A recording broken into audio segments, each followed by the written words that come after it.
It's always cool to see an unknown game developer produce a unique game. Quite often it's these smaller companies that give us the most non-formulaic titles. Meldak were a jazz music production company who, in the late 80s and early 90s, made a handful of games for Nintendo consoles. Heiankyo Alien was their first Game Boy attempt, and they also put out the incredibly expensive and frankly mental Zombie Nation on the NES. Common to all their titles, though, is a strongly traditional Japanese theme, something that was often toned down for Western markets. Mercenary Force definitely shines in this area. You control a force of mercenaries, 4 to be precise. Your party march forward in a horizontal auto-scrolling style, blasting the life out of anything and everything that approaches them.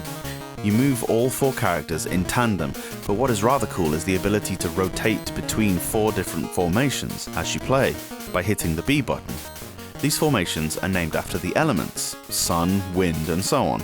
Depending on the situation, different arrangements benefit you, and it's a case of practice to figure out which is which. Some align your gang in a column, making you tougher to hit, but only giving a narrow spread of bullets. One arranges them in an advancing wall, obviously a huge target, but massive attack power. At the start of the game, you're given a budget and you need to hire your squadron from 5 different classes: Servant, Monk, Ninja, Samurai, and Priestess. These have varying prices based on their abilities.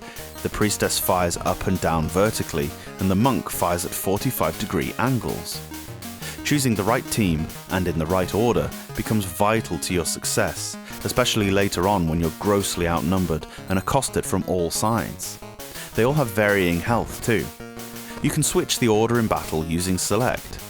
Your party status is shown at the bottom. The character on the right of the list will be at the front of your formation, so it's useful to have a character with forward-facing shots and higher health. These can then be backed up with more spread fire from behind. As well as that, each character has a unique suicide ability that you can use if in dire straits. Pressing B will transform your party into an invulnerable demigod for a short while, based on the character at the farthest right of your party, allowing you to progress injury-free. However, once the period ends, that character will be gone for good, so it's best to activate it when they're down to low health. Each character has individual health, shown on the bottom of the screen, and do not respawn when you die. You're left needing to hire someone else, or left depleted. When shooting an enemy, coins are dropped, which you need to collect to repair your team members or hire new ones. It doesn't hang about for long though, meaning you often need to rush forward into oncoming danger to collect it.